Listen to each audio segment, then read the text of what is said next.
철수는 경기도 성남시 분당구의 고급 아파트 단지 앞에서 차를 세웠습니다. 70대 초반의 그는 낡은 소나타에서 내리며 천천히 주변을 둘러봤어요. 높이 솟은 아파트들이 하늘을 찌를 듯 서 있었죠. 아버님, 저희 어머니가 좀 까다로우실 수 있어요. 수정이가 조심스럽게 말했습니다. 민준이는 아버지의 어깨를 가볍게 두드리며 말했어요. 괜찮아요, 아버지. 그냥 인사만 하고 오시면 돼요. 철수는 아들의 말에 고개를 끄덕였습니다. 하지만 마음 한구석에서는 이미 무언가 불길한 예감이 스쳐갔어요. 40년 전 처음 서울에 올라왔을 때의 기억이 문득 떠올랐죠.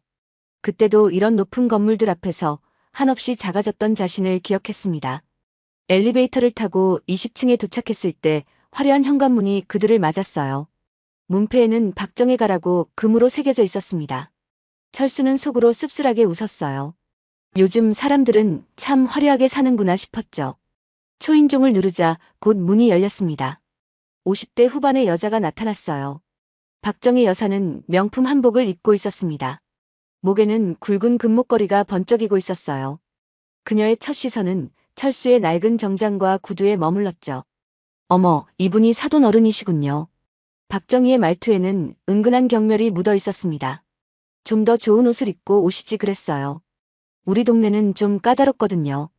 철수는 그 말을 들으며 가슴이 뜨끔했어요. 하지만 표정은 전혀 변하지 않았습니다. 안녕하십니까? 민준이 아버지 이철수입니다. 그의 목소리는 차분했지만 40년간 건설 현장을 누빈 남자의 묵직함이 배어 있었어요. 박정희는 철수를 위아래로 훑어보며 말했습니다. 네, 들어오세요. 신발은 거기 놔두시고요. 거실에 들어서자 박정희의 남편 박상철과 그들의 아들 수진이의 남편까지 모여 있었어요. 온 가족이 명품으로 치장하고 있었습니다. 거실 곳곳에는 비싼 골동품들이 놓여 있었어요. 철수는 조용히 그 모든 것들을 살펴봤습니다. 겉모습은 화려하지만 뭔가 어색한 느낌이 들었어요. 마치 급조된 무대 같다는 생각이 들었죠. 사돈 어른께서는 뭘 하시나요? 박상철이 물었습니다. 철수는 담담하게 답했어요. 요즘은 농사나 짓고 있습니다. 박정희가 코웃음을 쳤습니다. 아, 농사요? 요즘 농사로는 먹고 살기 힘들 텐데. 그 말에 철수의 눈빛이 잠깐 차가워졌어요. 하지만 여전히 표정은 변하지 않았습니다. 그럭저럭 살아가고 있습니다. 박정희는 계속해서 말했어요. 요즘 세상이 얼마나 각박한지 아세요? 돈이 없으면 정말 힘들어요. 철수는 묵묵히 듣고 있었습니다. 마음속에서는 조용한 분노가 끓어오르고 있었어요. 하지만 겉으로는 전혀 드러내지 않았죠. 저희는 다행히 사업이 잘 돼서 이렇게 살고 있어요. 박정희가 자랑스럽게 말했습니다. 이 아파트도 10억 넘게 주고 샀거든요. 철수는 고개를 끄덕였어요. 속으로는 참 재미있는 사람들이구나 생각했습니다. 수정이는 정말 복받은 거예요. 이런 집에서 살게 됐으니까. 박정희가 며느리를 바라보며 말했어요. 수정이는 어머니의 말에 얼굴이 빨개졌습니다. 민준이도 불편한 기색을 감추지 못했어요. 철수는 아들의 표정을 보며 마음이 아팠습니다. 식사 시간이 되자 박정희는 온갖 산의 진미를 차려냈어요. 이 전복은 완도에서 직접 공수한 거예요. 박정희가 일일이 설명하기 시작했습니다. 이 한우는 키로당 15만 원짜리고요. 이 김치는 궁중 김치예요. 보통 김치랑은 달라요. 그녀는 음식 하나하나마다 가격을 설명했어요. 마치 자신의 경제력을 과시하려는 것 같았습니다. 철수는 조용히 젓가락을 들었어요. 음식은 맛있었지만 마음은 편하지 않았습니다. 며느리 수정이는 내내 어머니 눈치를 보며 조심스러워했어요. 아들 민준이는 불편한 기색을 감추지 못했습니다. 우리 수정이는 연세대 나왔어요. 박정희가 자랑스럽게 말했습니다. 남편감 고르는데 얼마나 까다로웠는지 몰라요. 철수는 묵묵히 밥을 먹으며 들었어요. 그런데 민준이는 어디 대학 나왔더라? 박정희가 물었습니다. 서울대학교입니다. 민준이가 작은 목소리로 답했어요. 박정희는 잠시 당황했지만 금세 표정을 바꿨습니다. 아, 그래도 요즘은 명문대 나와도 취업이 힘들잖아요. 실력이 중요하죠. 철수는 그 말을 들으며 속으로 한숨을 쉬었어요. 돈만 믿고 사는 이런 사람들을 평생 봐왔습니다. 40년 전 자신도 이런 무시를 당하며 살았던 시절이 있었어요. 그때의 서러움이 다시 밀려왔습니다. 사돈 어른도 수정이 많이 아껴주세요. 박정희가 말했어요. 우리 딸이 좀 예민한 편이거든요. 철수는 고개를 끄덕였습니다. 당연히 아껴야죠. 소중한 며느리인걸요. 박정희가 만족스러운 표정을 지었어요. 그런데 사돈 어른은 어디서 사세요? 경기도 외곽에 작은 집이 있습니다. 철수가 답했어요. 아, 시골이군요. 요즘 시골은 정말 살기 힘들 텐데. 박정희의 말투에는 동정이 섞여 있었습니다. 철수는 그저 미소만 지었어요. 마음속에서는 차가운 분노가 점점 커지고 있었습니다. 우리는 다행히 분당에 살아서 좋아요. 박정희가 계속 말했어요. 여기는 교육 환경도 좋고 문화시설도 많거든요. 철수는 조용히 듣고 있었습니다. 속으로는 이 사람이 분당이 어떻게 만들어진 곳인지나 알까 생각했어요. 40년 전 그 허허벌판에서 삽질을 하던 자신의 모습이 떠올랐습니다. 식사가 끝나갈 무렵 박정희가 말했어요. 사돈어른, 우리 수정이 잘 부탁드려요. 그리고 민준이도 좀 더 분발해서 돈을 많이 벌었으면 좋겠어요. 철수의 눈빛이 순간 차가워졌습니다. 하지만 여전히 표정은 변하지 않았어요. 아이들이 행복하게 살면 되는 거 아닙니까? 철수가 조용히 말했습니다. 행복도 좋지만 돈도 있어야죠. 박정희가 웃으며 말했어요. 요즘 세상에 돈 없으면 행복도 없어요. 철수는 그 말을 들으며 마음이 쓰라렸습니다. 이런 사람들과 가족이 되어야 하는 아들이 불쌍했어요. 사돈 어른은 재산이 얼마나 되세요? 박정희가 갑자기 직설적으로 물었습니다. 민준이와 수정이가 깜짝 놀랐어요. 어머니. 수정이가 어머니를 말렸습니다. 하지만 박정희는 개의치 않았어요. 뭐 어때? 가족끼리 물어볼 수도 있지. 철수는 잠시 침묵했습니다. 그리고 조용히 말했어요. 그리 많지는 않습니다. 박정희가 실망한 표정을 지었어요. 아, 그래요? 그럼 우리가 좀 도와드려야겠네요. 철수는 그 말을 들으며 주먹을 꽉 쥐었습니다. 하지만 겉으로는 전혀 드러내지 않았어요. 고맙습니다만 괜찮습니다. 철수가 정중하게 말했습니다. 에이, 가족인데 뭘요? 박정희가 웃으며 말했어요. 하지만 그 웃음에는 우월감이 배어 있었습니다. 철수는 그것을 놓치지 않았어요. 식사를 마치고 나오는 길에 박정희가 마지막으로 말했습니다. 사돈어른, 다음에 오실 때는 좀 더 단정하게 입고 오세요. 이 동네 사람들이 뭐라고 할지 몰라서요. 철수의 가슴에서 뭔가가 툭 하고 끊어지는 소리가 났어요. 하지만 여전히 표정은 변하지 않았습니다. 네, 알겠습니다. 철수가 조용히 대답했어요. 집으로 돌아가는 차 안에서 민준이가 말했습니다. 아버지, 정말 죄송해요. 장모님이 좀. 철수는 조용히 대답했어요. 괜찮다. 세상에는 여러 사람이 있는 법이니까. 하지만 그의 마음속에는 이미 차가운 분노가 자리 잡고 있었습니다. 자신을 무시하는 것은 참을 수 있었어요. 하지만 아들까지 함께 업신여기는 것은 용납할 수 없었습니다. 아버지, 기분 나쁘시죠? 민준이가 조심스럽게 물었어요. 아니다. 그냥 피곤할 뿐이야. 철수가 말했습니다. 하지만 그의 목소리에는 평소와 다른 차가움이 배어 있었어요. 수정이가 뒷자리에서 작은 목소리로 말했습니다. 아버님, 저희 어머니가 원래 좀 그래요. 나쁜 뜻은 없으셔요. 철수는 백미러로 며느리를 바라봤어요. 수정아, 내 잘못이 아니니까 신경 쓰지 마라. 하지만 그의 마음속에서는 조용한 계획이 시작되고 있었습니다. 40년간 쌓아온 것들을 꺼낼 때가 온 것 같았어요. 집에 도착해서 철수는 서재로 들어갔습니다. 오래된 서류함을 열었어요. 그 안에는 40년 전의 토지 계약서들이 정리되어 있었습니다. 철수는 하나하나 살펴보며 무언가를 찾고 있었어요. 그날 밤 철수는 오랫동안 잠들지 못했습니다. 40년 전 그 모든 굴욕과 무시의 기억들이 되살아났어요. 하지만 이번에는 달랐습니다. 이제는 힘이 있었어요. 그리고 그 힘을 사용할 때가 온 것 같았습니다. 철수는 창밖을 바라보며 조용히 중얼거렸어요. 이제 시작이구나. 그의 눈빛에는 40년간 쌓여온 차가운 결의가 서려 있었습니다. 추석을 일주일 앞두고 박정희에게서 전화가 왔습니다. 사돈어른, 이번 추석에는 저희 집에서 차례를 지내려고 해요. 목소리에는 의무적인 예의만 담겨 있었어요. 민준이네도 오세요. 철수는 정중하게 대답했습니다. 네, 알겠습니다. 뭔가 도움이 될 일이 있으면 말씀해 주세요. 하지만 박정희는 단호하게 거절했어요. 아니에요. 저희가 다 준비할게요. 그냥 오시기만 하세요. 전화를 끊고 나서 철수는 한숨을 쉬었습니다. 마음 한구석에서는 불길한 예감이 들었어요. 하지만 가족 행사니까 가야겠다고 생각했습니다.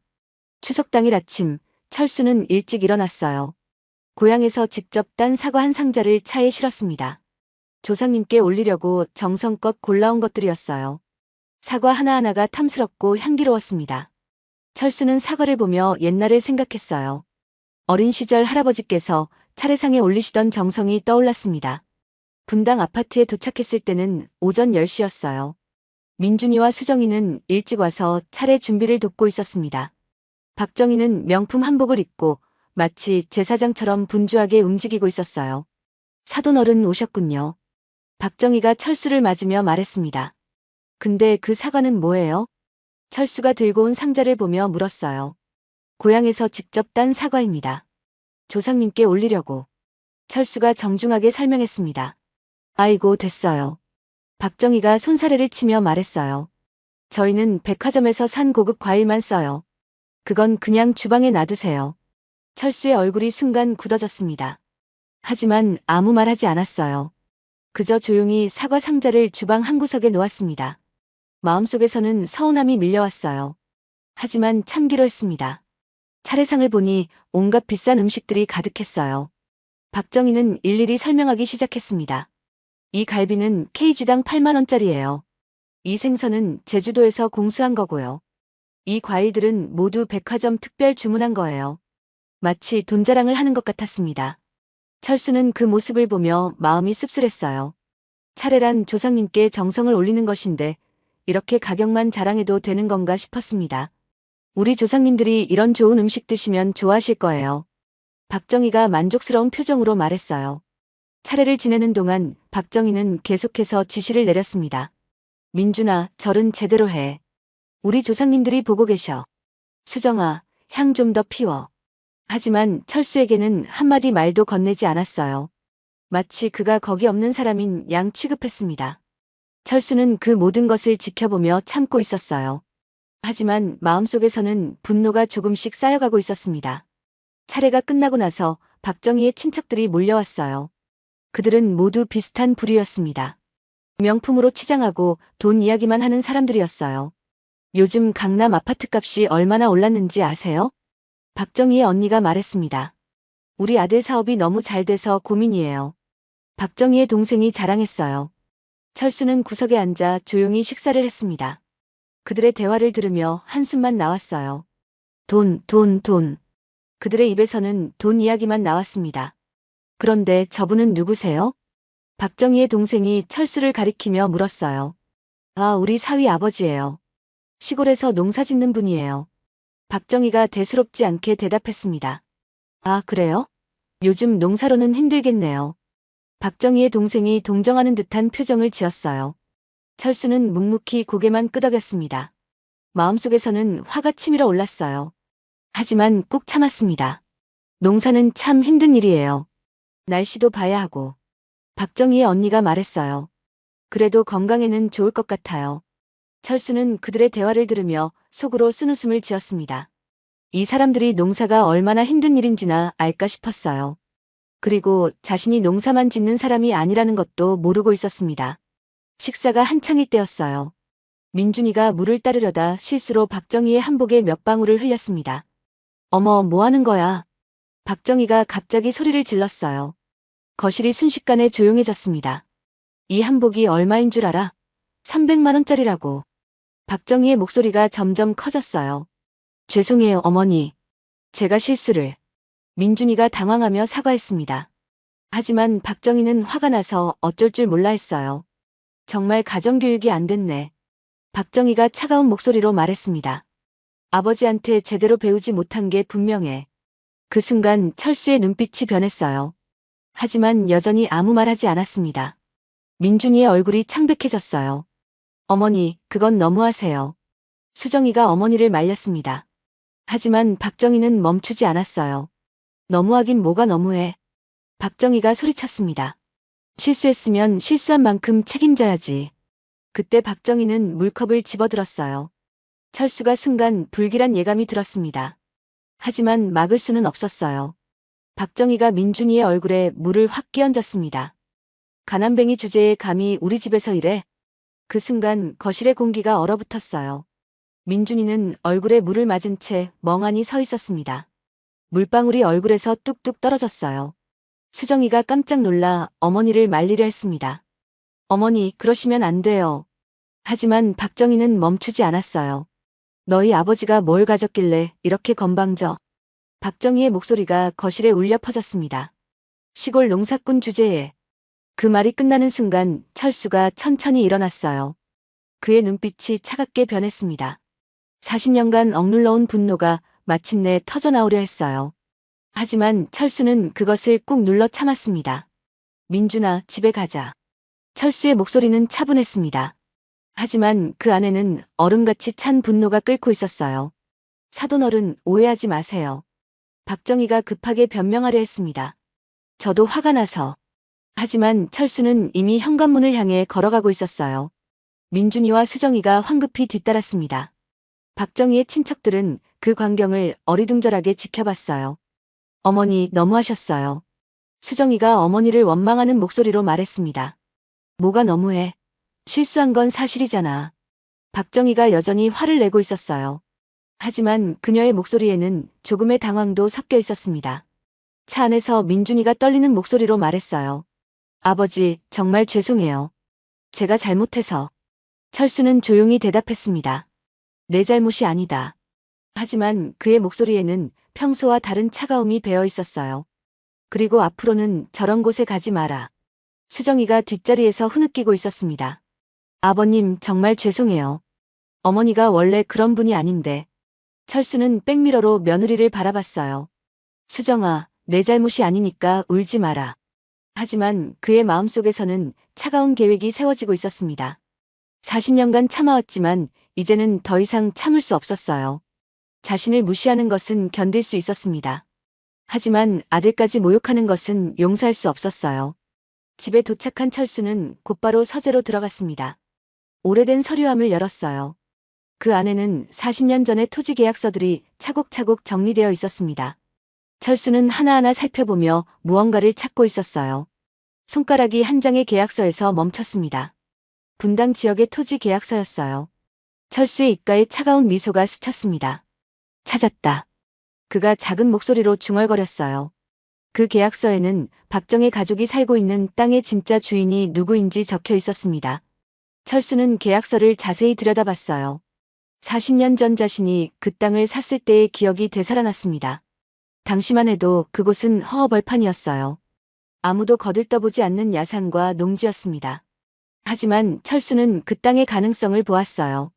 언젠가는 개발될 것이라는 확신이 있었습니다. 그래서 모든 돈을 모아 그 땅을 샀어요. 주변 사람들은 모두 미쳤다고 했습니다. 시골 땅을 사서 뭐하게? 그들의 비웃음이 아직도 귀에 생생했어요. 하지만 철수는 포기하지 않았습니다. 그리고 지금 그 땅 위에 박정희 가족이 살고 있었어요. 철수는 계약서의 특별 조항을 다시 한번 확인했습니다. 임차인이 임대인에게 무례한 행동을 할 경우 계약은 즉시 해지될 수 있다. 당시 젊은 나이에도 불구하고 넣었던 조항이었어요. 박정희의 시아버지 박영수는 그냥 웃으며 서명했었습니다. 이런 조항이 언제 쓰일 일이 있겠어? 박영수가 농담처럼 말했던 것이 기억났어요. 하지만 지금 그 조항이 빛을 발할 때가 온 것 같았습니다. 철수는 계약서를 조심스럽게 접어서 서류함에 다시 넣었어요. 내일 아침 일찍 등기소에 가봐야겠다고 생각했습니다. 그날 밤 철수는 잠을 이루지 못했어요. 40년 전의 기억들이 파노라마처럼 스쳐갔습니다. 가난한 시골 청년이었던 자신이 서울에 처음 올라왔을 때의 일들이요.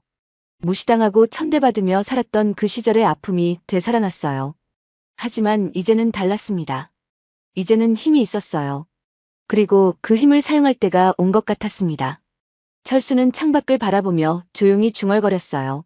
40년을 기다렸구나. 그의 눈빛에는 차가운 결의가 서려 있었습니다. 내일부터 진짜 시작이었어요. 다음 날 아침 일찍 철수는 등기소로 향했습니다. 마음속에는 40년 전의 기억들이 생생하게 떠올랐어요.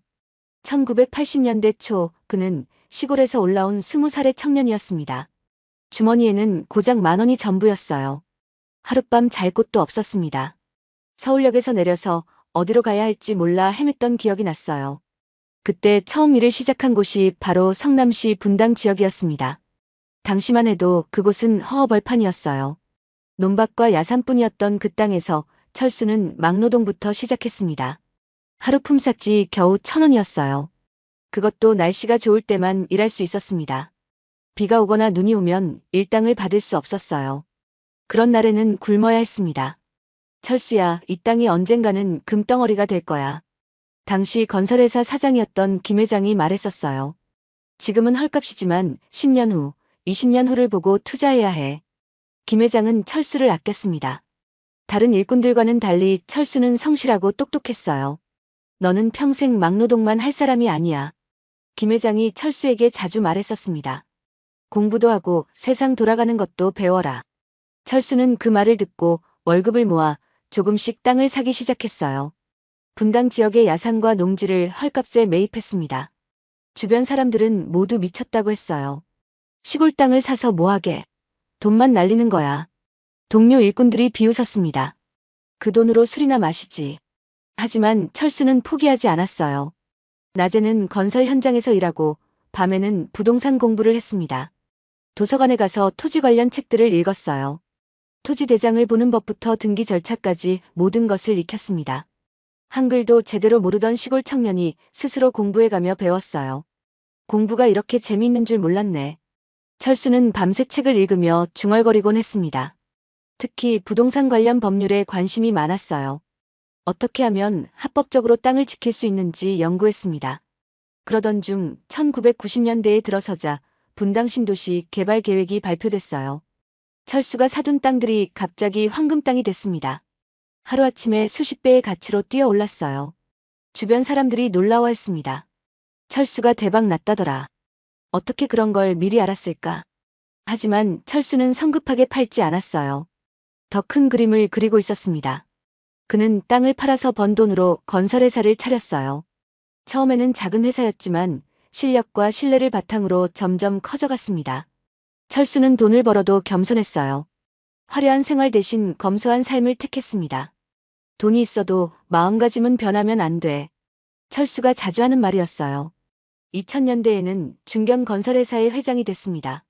하지만 철수는 자신의 성공을 자랑하지 않았어요. 오히려 더욱 조용해졌습니다. 사람들은 그를 그냥 은퇴한 농부 정도로 알고 있었어요. 철수는 그것이 편했습니다. 굳이 자신이 누구인지 알릴 필요가 없었어요. 등기소에 도착한 철수는 토지 등기 부등본을 신청했습니다.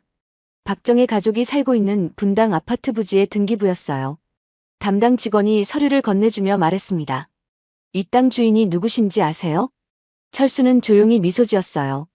글쎄요, 누구일까요? 이철수라는 분인데 이 지역 개발 초기부터 땅을 가지고 계신 분이에요. 담당 직원이 설명했습니다. 아마 상당한 거부일 거예요. 철수는 그 말을 들으며 속으로 웃었어요. 등기부등본을 확인해보니 예상대로였습니다.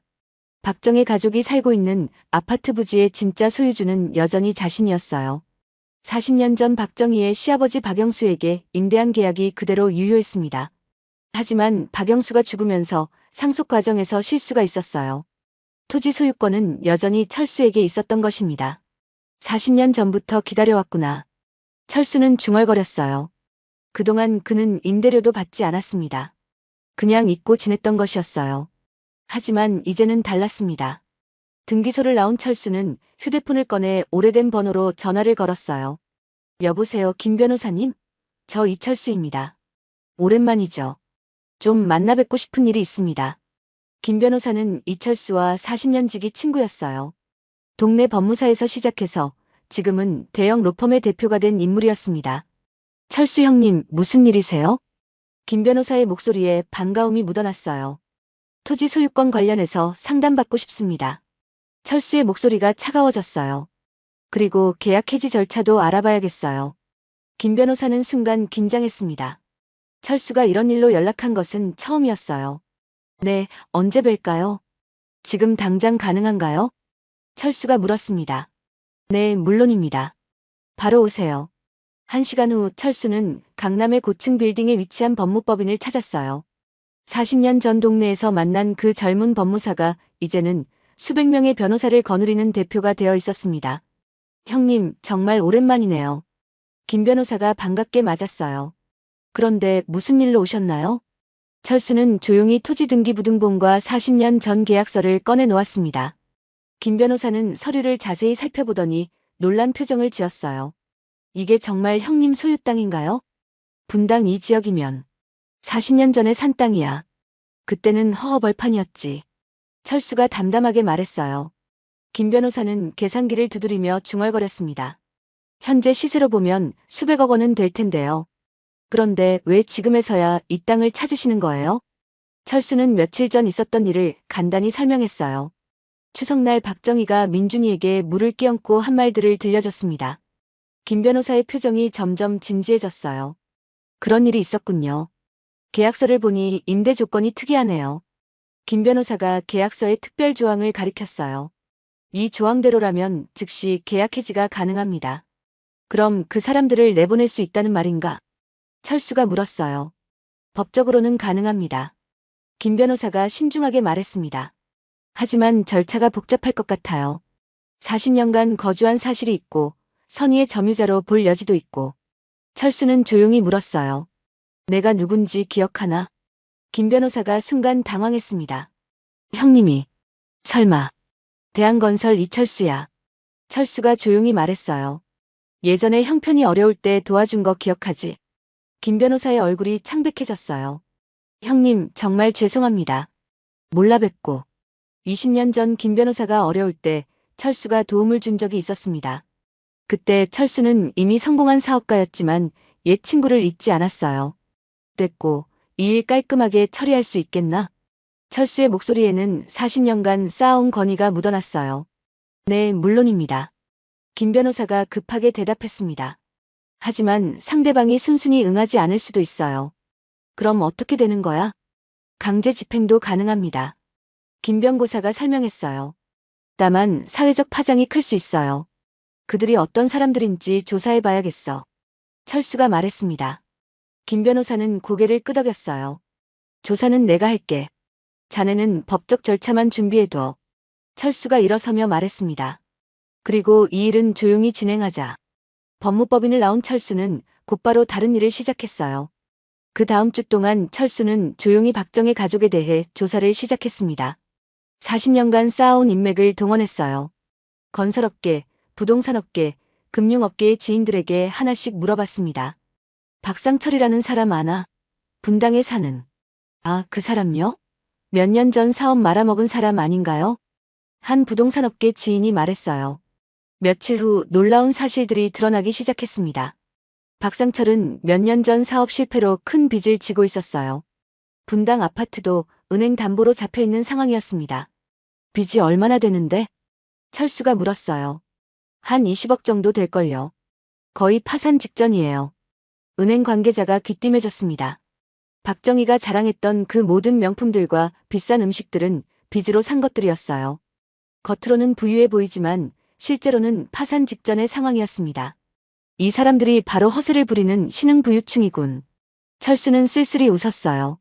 40년 전 자신도 비슷한 사람들에게 무시당했던 기억이 났습니다.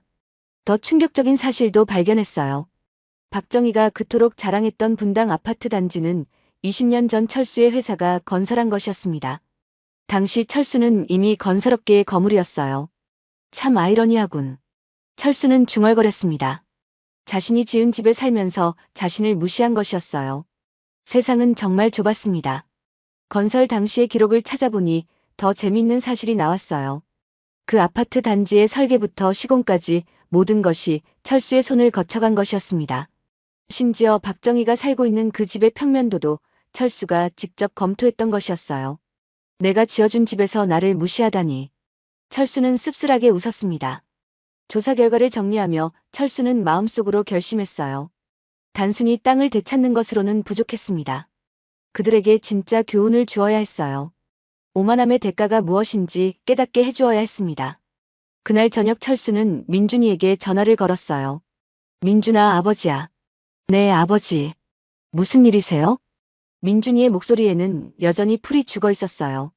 장모님이 한 일 때문에 신경 쓰지 마라. 철수가 조용히 말했습니다. 그런 일은 다시 일어나지 않을 거야. 아버지, 무슨 뜻이세요? 민준이가 당황하며 물었어요. 곧 알게 될 거다. 철수가 의미심장하게 말하며 전화를 끊었습니다. 그날 밤 철수는 40년 전 일기장을 꺼내 읽었어요. 언젠가는 세상이 나를 알아줄 것이다. 젊은 날의 다짐이 적혀 있었습니다. 가난해도 포기하지 않겠다. 언젠가는 나를 무시한 사람들에게 보여주겠다. 그 시절의 절실함이 고스란히 담겨 있었어요. 이제 그 약속을 지킬 때가 온 것 같았습니다. 철수는 김 변호사에게 연락했습니다. 모든 조사가 끝났어. 이제 본격적으로 시작하자. 김 변호사는 이미 모든 준비를 마쳐놓은 상태였어요. 계약 해지 통보서를 발송하겠습니다. 김 변호사가 설명했습니다. 내용 증명으로 보내서 법적 효력을 확실히 하겠어요. 그리고 토지 반환 소송도 함께 진행할까요? 철수는 잠시 생각했어요. 그래. 하지만 먼저 그들에게 기회는 주자. 철수의 목소리에는 여전히 인자함이 남아 있었습니다. 직접 나와서 사과하면 좀 더 관대하게 처리해 줄 수도 있고. 김 변호사는 고개를 끄덕였어요. 알겠습니다. 그럼 먼저 통보서부터 보내드리겠습니다. 이틀 후 박정의 집에 내용 증명 우편이 도착했어요. 우편 배달부가 초인종을 눌렀습니다. 박정희님 댁 맞나요? 내용 증명 우편이요. 박정희가 문을 열고 서류를 받았어요. 뭔가요 이게? 우편 배달부는 어깨를 으쓱했습니다. 저도 잘 모르겠어요. 법무법인에서 온 것 같은데요. 박정희는 봉투를 뜯어보며 의아해했어요. 토지 임대차 계약 해지 통보라는 제목의 공문이었습니다. 처음에는 무슨 소리인지 이해하지 못했어요. 여보, 이게 뭐야? 박정희가 남편을 불렀습니다. 우리 집이 임대 땅 위에 있다고. 박상철도 당황했어요. 그럴 리가 없어.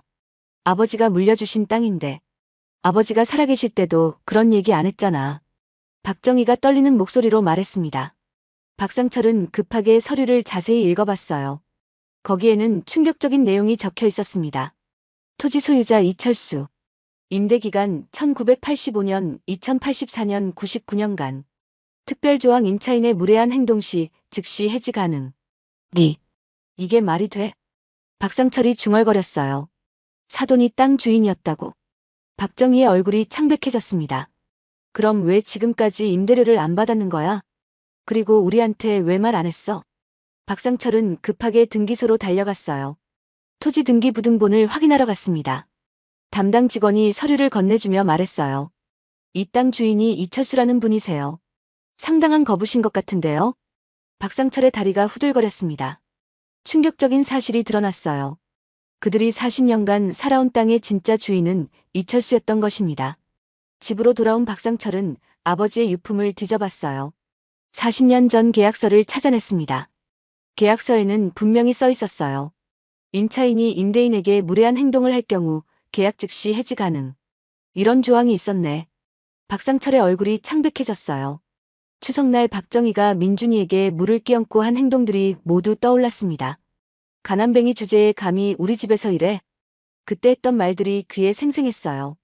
박정희는 화를 냈습니다. 그 늙은이가 우리를 속인 거야. 땅 주인인 줄 알았으면 그렇게 했겠어? 왜 진작 말을 안 했어? 박상철이 아내를 말렸어요. 어머니, 조용히 해요. 이미 엎질러진 물이에요. 지금 중요한 건 어떻게 해결하느냐는 거예요. 그들은 급하게 변호사를 찾았습니다. 여러 로펌에 전화를 걸어 상담 약속을 잡았어요. 첫 번째 변호사 사무실에서 상담을 받았습니다. 계약서 내용이 명확하고 해지 사유도 충분합니다. 변호사가 고개를 저었어요. 승소 가능성이 거의 없어요. 두 번째 변호사도 마찬가지였습니다. 이런 특별 조항이 있는 이상 어쩔 수 없어요. 게다가 실제로 무례한 행동을 하신 것 같은데요. 박정희가 변명하려 했어요. 그건 제가 화가 나서. 화가 났다고 해서 물을 끼얹는 건 심각한 모욕이에요. 변호사가 단호하게 말했습니다. 세 번째 변호사는 이철수의 이름을 듣고 놀랐어요. 설마 대한건설의 이철수 회장님 말씀이신가요? 그분이라면. 이 업계에서는 절대 건드리면 안 되는 분인데요. 권력도 있고 인맥도 엄청나세요. 박정희와 박상철은 그제서야 자신들이 누구와 맞서고 있는지 깨달았어요. 그럼 우리가 어떻게 해야 해? 박정희가 떨리는 목소리로 물었습니다. 일단 직접 가서 사과부터 하세요. 변호사가 조언했어요. 그게 유일한 방법이에요. 무릎 꿇고라도 용서를 빌어야 해요. 박정희는 자존심이 상했지만 어쩔 수 없었어요. 만약 이 집에서 쫓겨나면 갈 곳이 없었습니다. 은행 빚까지 생각하면 정말 파산이었어요. 내가 어떻게 그 늙은이한테 무릎을 꿇어? 박정희가 울분을 토했습니다. 어머니, 지금 그럴 때가 아니에요. 박상철이 간곡히 말했어요.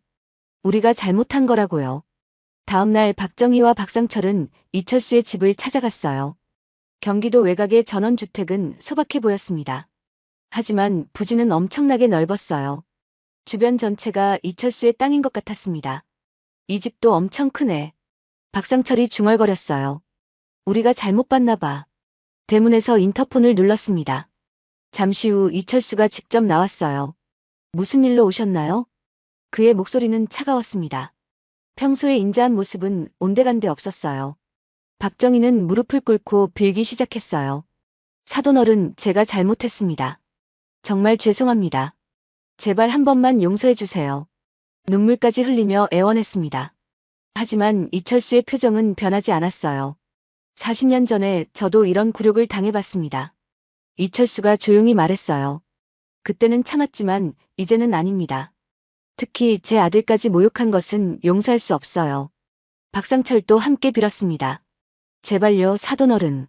우리가 잘못했어요. 앞으로는 절대 그런 일 없을 거예요. 저희가 뭘 해드릴까요? 뭐든지 하겠어요. 하지만 이철수는 이미 마음을 굳혔어요. 늦었습니다. 이철수가 차갑게 말했습니다. 기회는 충분히 주었어요. 박정희가 더욱 간절히 빌었어요. 사돈어른, 정말 마지막이에요. 저희가 어디로 가요? 갈 곳이 없어요. 빚도 많은데 집까지 잃으면. 이철수는 그 말을 듣고도 마음이 움직이지 않았어요. 그건 당신들이 알아서 해결할 일입니다. 저는 제 땅을 되찾을 뿐이에요. 박정희가 마지막으로 호소했습니다. 그럼 저희가 돈을 드릴게요. 얼마가 필요하세요? 말씀만 하세요. 이철수가 씁쓸하게 웃었어요. 돈 문제가 아닙니다. 인격 모독을 당한 것은 돈으로 해결될 일이 아니에요. 박상철이 다른 방법을 제안했어요. 그럼 저희가 민준이한테 정중히 사과할게요. 신문에 사과문도 내겠어요. 하지만 이철수는 고개를 저었습니다. 이미 늦었어요. 법정에서 봅시다. 이철수는 돌아서서 집 안으로 들어갔어요. 박정희는 대문 앞에서 한참을 울었습니다. 하지만 소용없었어요. 이철수의 마음은 이미 굳어 있었습니다. 집으로 돌아가는 길에 박정희가 말했어요. 우리가 어떻게 이런 일을 당해야 해? 평생 이렇게 살아왔는데. 박상철도 절망적이었어요. 어머니가 너무 심하게 하셔서 그래요. 왜 그렇게까지 했어요? 박정희가 변명했습니다. 그때는 정말 화가 났었어. 한복에 물을 쏟아서. 그래도 그렇지 사람 얼굴에 물을 끼얹어요? 박상철이 한숨을 쉬었어요. 그날 저녁 수정이가 친정에 왔어요. 어머니의 얼굴을 보고 깜짝 놀랐습니다. 어머니, 왜 이래요? 우셨어요? 박정희가 모든 사실을 털어놓았어요. 수정이는 충격을 받았습니다. 시아버님이 땅 주인이셨다고요? 그럼 왜 지금까지 말씀 안 하셨어요? 모르셨나 봐요. 박정희가 고개를 떨구며 말했어요. 그리고 내가 너무 심하게 해서. 수정이는 어머니를 원망했어요. 어머니, 왜 그렇게 하셨어요?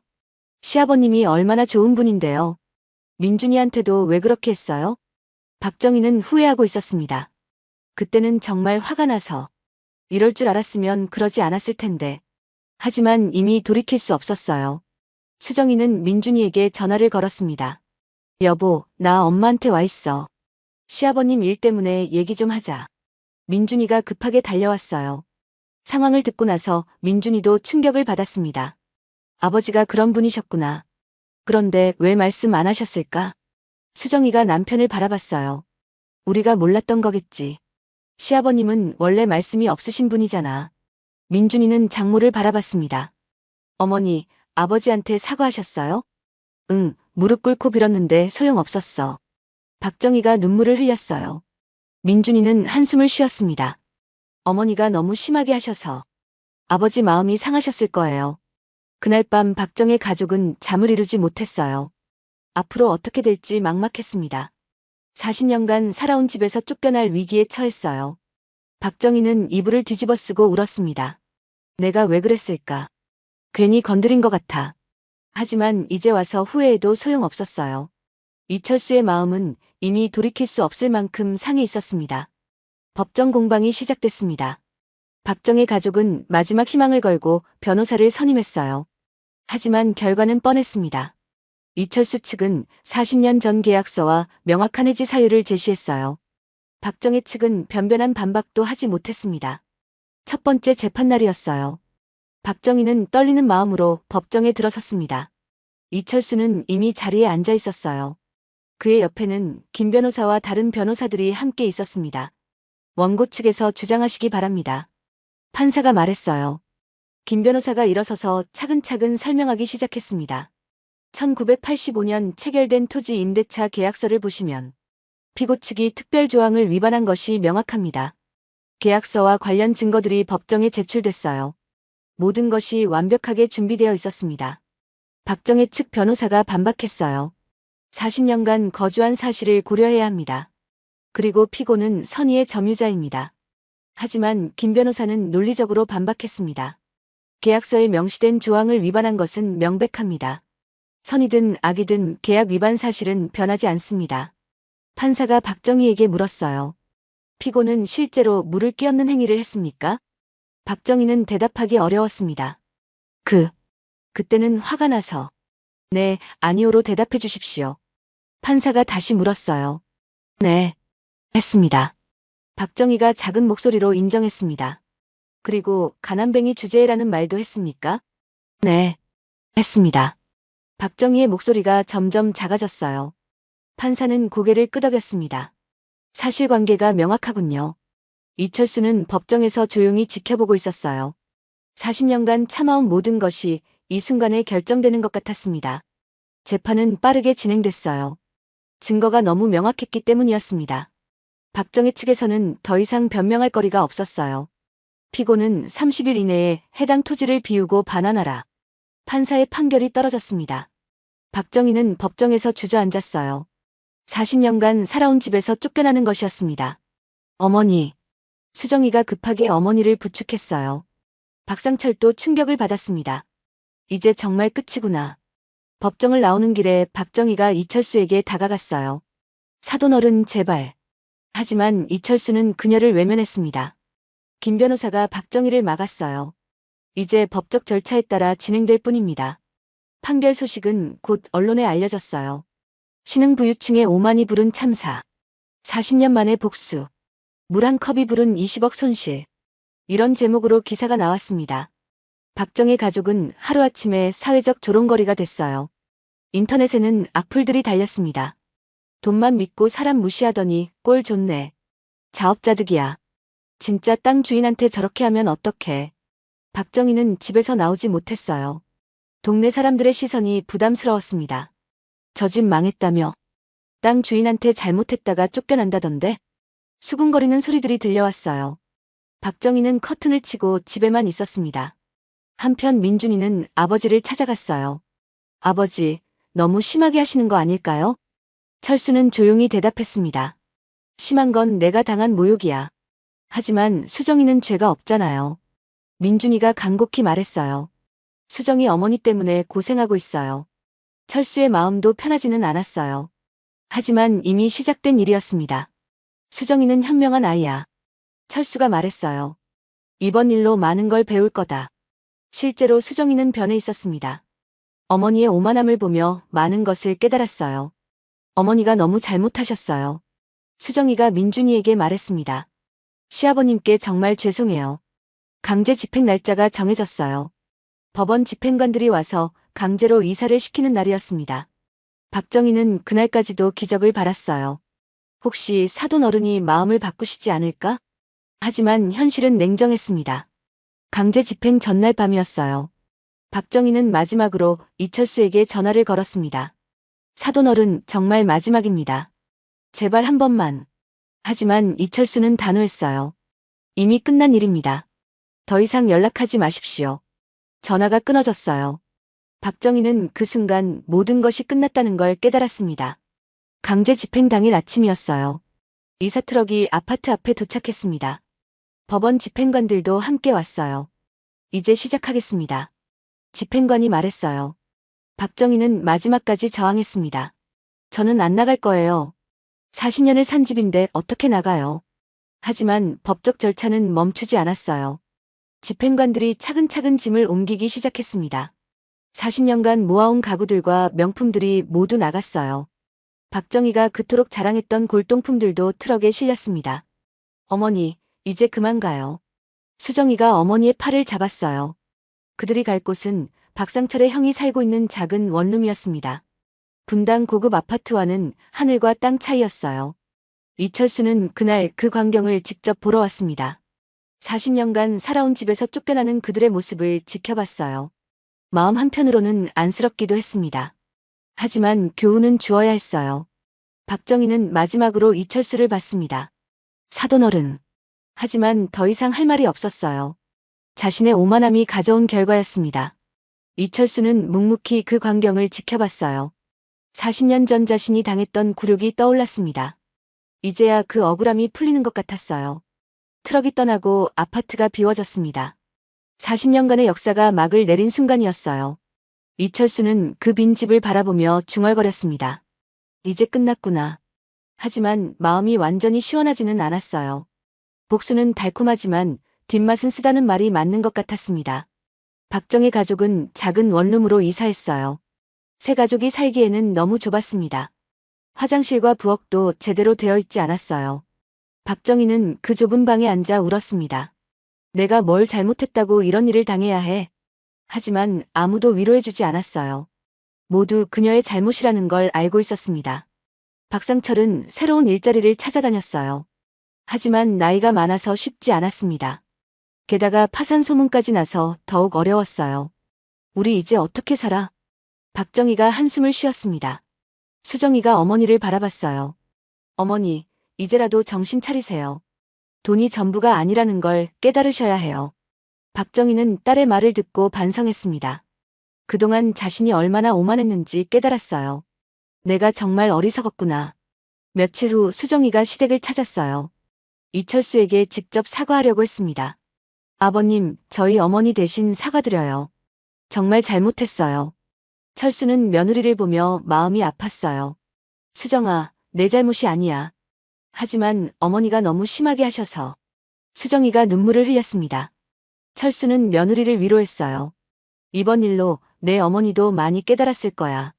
사람은 실수를 통해 배우는 법이니까. 수정이는 고개를 끄덕였습니다. 아버님 감사해요. 저도 많이 배웠어요. 그날 저녁 민준이와 수정이가 함께 왔어요. 아버지, 이제 그만 화 푸르세요. 민준이가 말했습니다. 장모님도 많이 반성하고 계세요. 철수는 아들을 바라봤어요. 너희들이 행복하면 돼.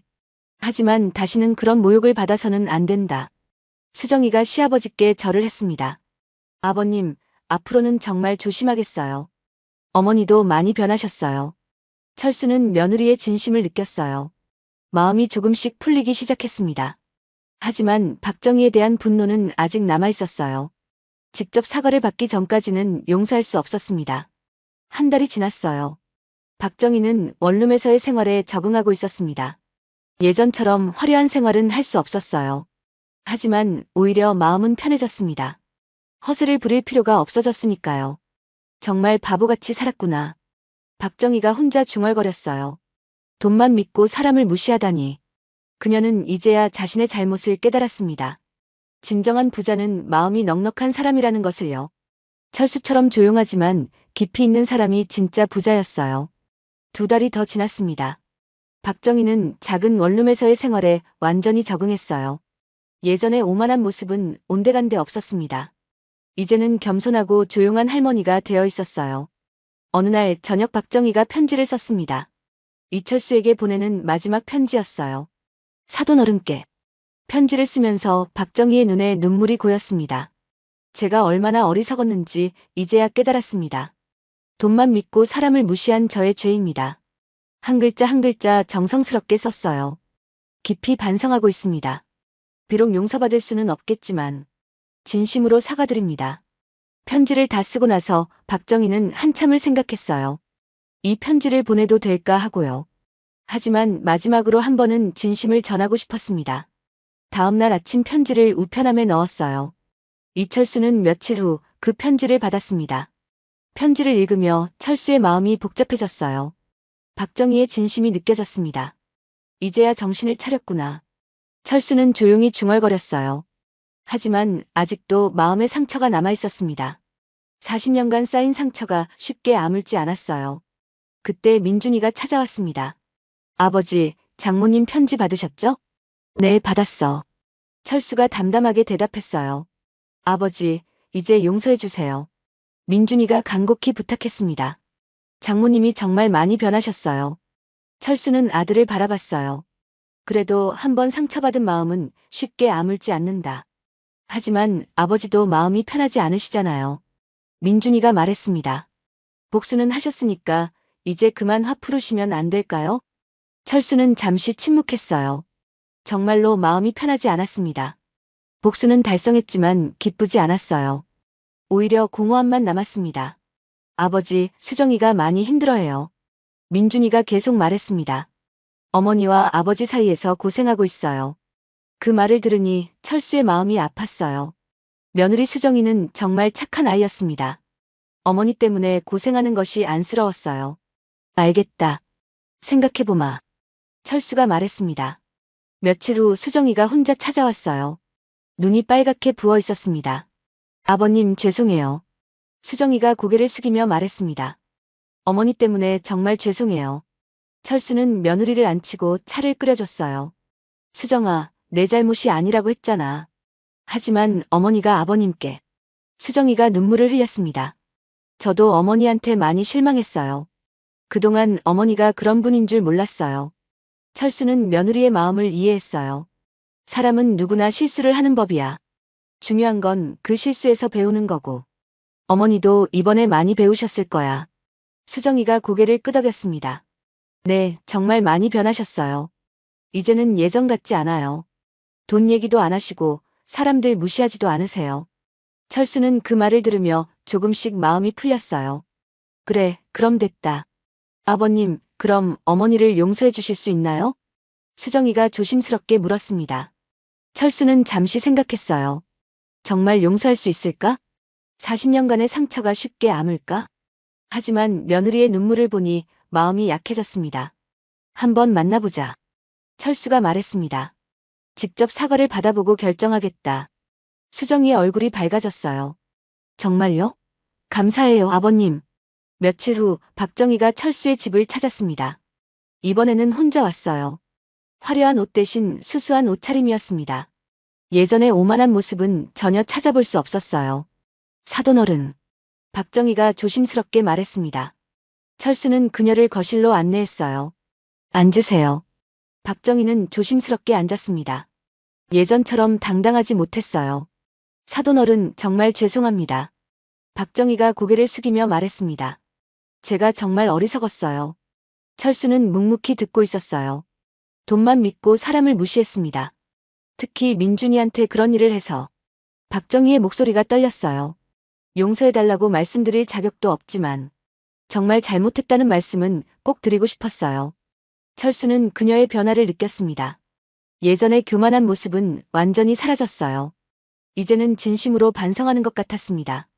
지난 몇 달 동안 많이 생각했습니다. 박정희가 계속 말했어요. 제가 얼마나 못된 사람이었는지 깨달았어요. 돈이 있으면 뭐든 할 수 있다고 생각했거든요. 철수는 40년 전 자신의 모습을 떠올렸어요. 그때도 이런 사람들에게 무시당했었습니다. 사람의 가치는 돈으로 매길 수 없는 건데. 박정희가 눈물을 흘리며 말했습니다. 저는 그걸 몰랐어요. 철수의 마음이 조금씩 누그러졌어요. 진심으로 반성하는 모습이 보였습니다.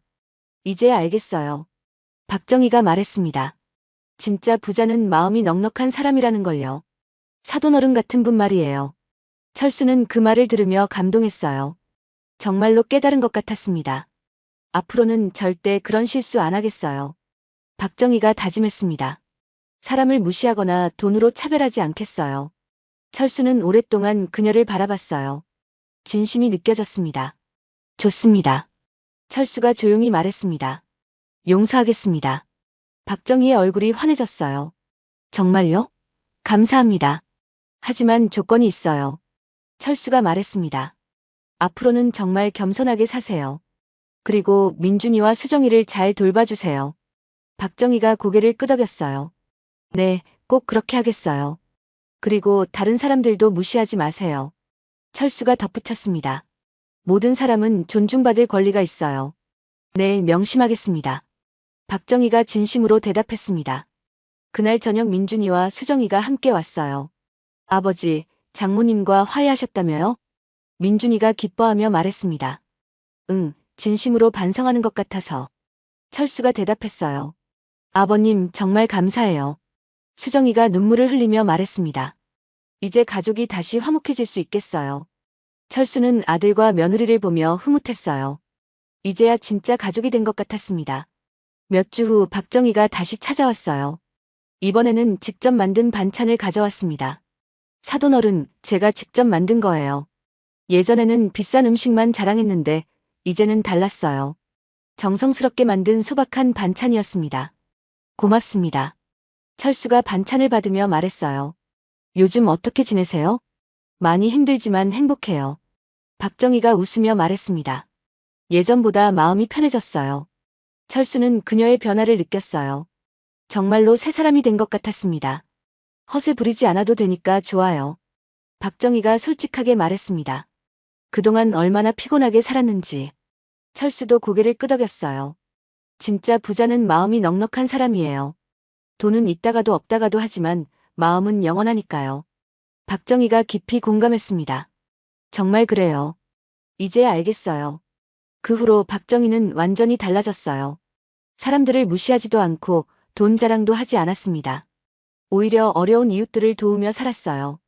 비록 가진 것은 적었지만 마음은 풍요로웠습니다. 철수는 그런 박정희를 보며 뿌듯했어요. 자신의 복수가 그녀를 더 나은 사람으로 만들었습니다. 어느 날 저녁 철수는 서재에서 40년 전 일기를 꺼내 읽었어요. 언젠가는 세상이 나를 알아줄 것이다. 젊은 날의 다짐이 적혀 있었습니다. 가난해도 포기하지 않겠다. 언젠가는 나를 무시한 사람들에게 보여주겠다. 이제 그 약속을 지켰어요. 하지만 복수보다 더 값진 것을 얻었습니다. 진정한 가족의 화합이었어요. 창밖으로 보이는 넓은 정원에서 바람이 불었습니다. 40년간 심어둔 나무들이 이제는 거대한 숲이 되어 있었어요. 세월은 모든 것을 증명해 줍니다. 진짜 힘은 조용히 그리고 깊게 뿌리를 내리는 것이었어요. 철수는 마지막으로 중얼거렸습니다. 이제야 마음이 편하구나. 40년간의 한이 완전히 풀린 순간이었어요. 하지만 그보다 더 중요한 것은 모든 사람이 변할 수 있다는 것을 배운 것이었습니다. 박정희처럼 오만했던 사람도 진심으로 반성하면 달라질 수 있었어요. 그리고 용서의 힘이 복수보다 더 크다는 것도 깨달았습니다. 다음 날 아침 철수는 박정희에게 전화를 걸었어요. 이번 주말에 우리 집에서 식사하세요. 가족들 모두 함께요. 박정희는 깜짝 놀랐습니다. 정말요? 감사해요, 사돈어른. 그 주말 두 가족이 모두 모였어요. 철수의 넓은 정원에서 바비큐 파티를 했습니다. 박정희는 예전처럼 음식 가격을 자랑하지 않았어요. 대신 함께 있는 시간을 소중히 여겼습니다. 사돈어른 정말 행복해요. 박정희가 진심으로 말했습니다. 이렇게 가족들과 함께 있으니까 좋아요. 철수도 웃으며 대답했어요. 그래요. 이게 진짜 행복이죠. 아이들도 할아버지와 할머니 사이가 좋아져서 기뻤어요. 온 가족이 웃음꽃을 피우며 즐거운 시간을 보냈습니다. 해가 질 무렵 철수는 정원을 바라보며 생각했어요. 40년간의 여정이 이렇게 아름답게 마무리되다니. 복수로 시작했지만 용서로 끝났습니다. 그리고 모든 사람이 함께 행복해졌어요. 이것이 진정한 승리라는 생각이 들었습니다. 돈이나 권력으로 이기는 것이 아니라 마음으로 이기는 것이요. 철수는 하늘을 바라보며 조용히 말했습니다. 고맙습니다. 40년간의 기다림이 헛되지 않았어요. 진정한 힘은 조용히 축적되며 때가 되면 발휘되는 것이었습니다. 그리고 그 힘으로 모든 사람을 행복하게 만들 수 있다는 것을 배웠어요. 이제 철수의 마음은 정말로 평안해졌습니다. 복수의 단맛보다 용서의 단맛이 더 달콤했어요. 그리고 가족의 화합보다 더 값진 것은 없다는 것을 다시 한번 깨달았습니다. 앞으로도 이 평화가 계속되기를 바라며 철수는 하루를 마무리했어요. 진정한 부자의 삶이 무엇인지 모든 사람이 알게 된 하루였습니다.